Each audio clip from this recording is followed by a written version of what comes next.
अधूरे सवालों का जवाब। कमला अपने माँ बाप की इकलौती बेटी थी। बहुत ही समझदार, सुंदर, गुणों की खान थी।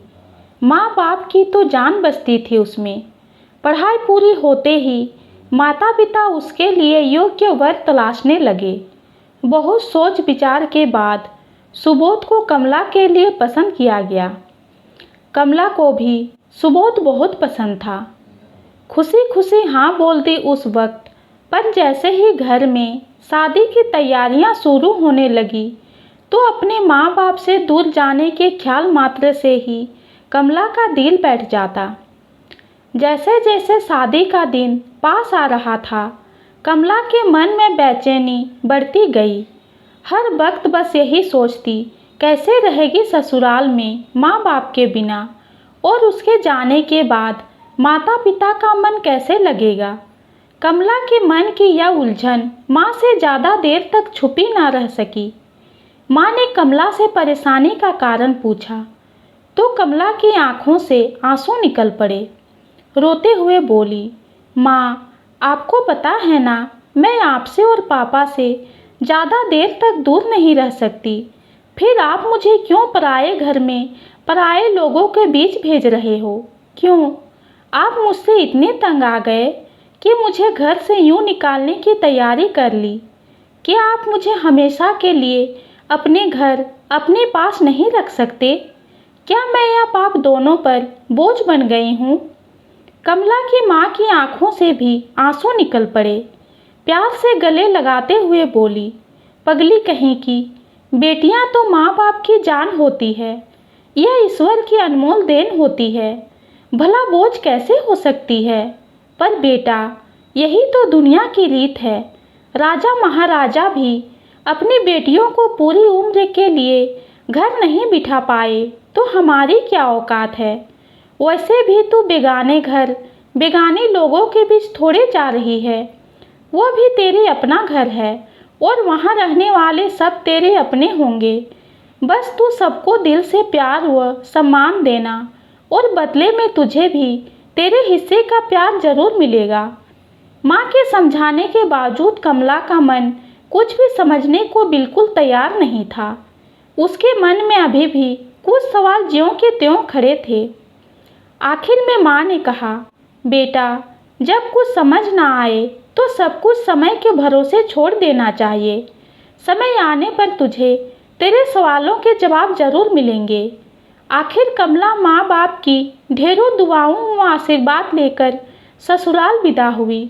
हंसमुख, पढ़ी लिखी, समझदार कमला जल्द ही ससुराल वालों की चहेती बन गई। समय अपनी रफ्तार से आगे बढ़ा। कमला दो प्यारे से बच्चों की माँ बनी।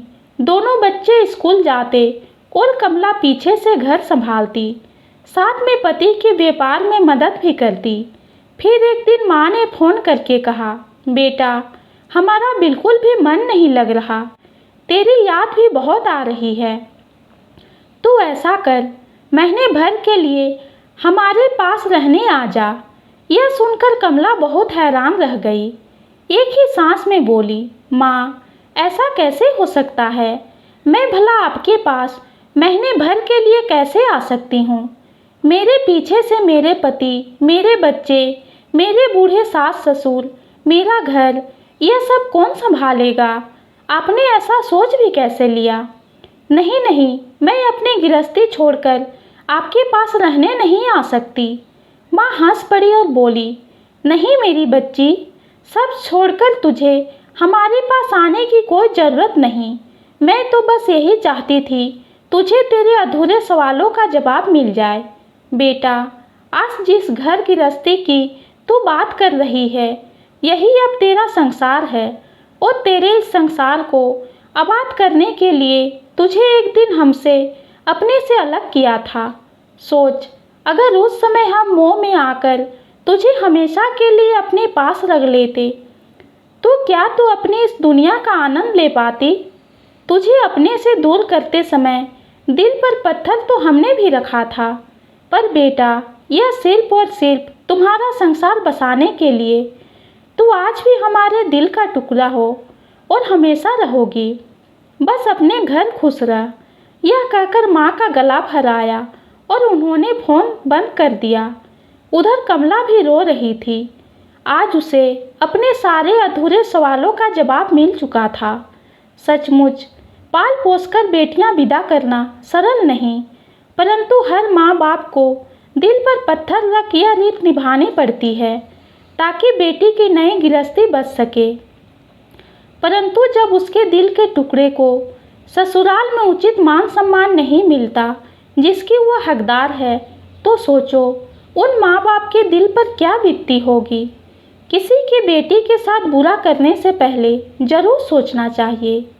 जो आज बहू बन हमारे सामने खड़ी है वह भी किसी की बेटी है और हमारी बेटी को भी किसी के घर की बहू बनना है।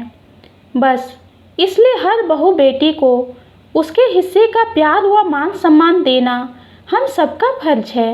ये कहानी आपको कैसी लगी कमेंट में ज़रूर बताइए। कहानी पसंद आती है तो चैनल को लाइक और सब्सक्राइब कीजिए। कहानी सुनने के लिए आपका बहुत बहुत धन्यवाद।